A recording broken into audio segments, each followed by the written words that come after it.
So this is a little block I cut recently down in Sublimity, and as you can see, it got some snow on the ground. We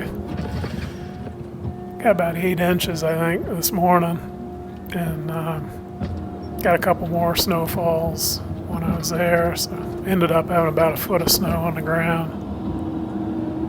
I think this is right there at the end of the year. So this stand was privately owned.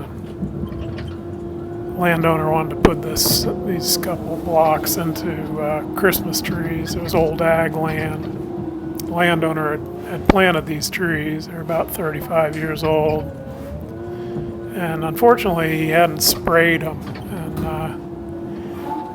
And in general, I'm not much of a fan of chemicals, but the reality of it is that if you want to grow trees, you do have to treat it with herbicide there.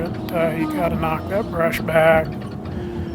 This was really stark evidence of that. About 30% of the stand really had the blackberries knock the region down, bend them over. Then when they got strong enough to stand up, they turned into trees about 6 feet. About 30% of the stand was all crooked from that. It's really tragic. But what I wanted to talk about here was tracking in poor conditions. I'm kind of curious if anybody else is experiencing this. It's a really wet year. I've been on some bad soil too, but between all the rain and the snow and whatnot, we've really been having a heck of a time getting around. Be curious to hear from you if you're having the same problems.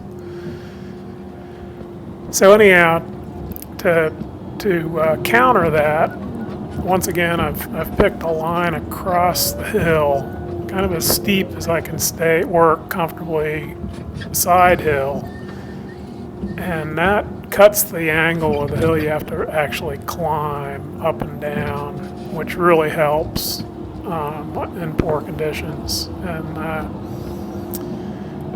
what I'm doing a lot of in this particular section, it's just brush really, is I call it making trail mix. I cut all the brush. Generally what I like to do is swing it, it doesn't really matter, uphill or downhill, but just pull it in underneath my low track, dice it up about 4 feet, just keep doing that and spreading it out underneath my low track, and leave your upper side track clear, and so it's on the ground. It's amazing what a difference that makes. I like to cut brush anyhow, it gets rid of that stuff, knocks it back, and makes it look better. Avoids problems with jill pokes, tearing hoses off, scratching windows, whole 9 yards. Makes it look a lot better. But this trail mix is invaluable when it's bad going. Another thing about a long face and track in poor conditions is that I just cut in a straight line. You don't try to get that tree that's just out of reach. You get it when you come back, it'll still be there. And basically, I just try to make one pass, and don't break traction with either track, trying to turn or pivot. I try to keep good track of my stumps ahead of me or old stumps that I can see coming up, so I can kind of ease over to the left or the right or straddle it or whatever it takes, so you don't have to turn hard. And really that helps a lot. This little mat of brush, trail mix on the ground really helps everything out. That, not tearing the ground up in the cutting phase really helps the shovel out too. The ground's not disturbed, so as best I can, I don't make big ruts, try to smooth them out or drain them out if I do. So when the shovel gets there, he's got a fighting chance of getting around nice too.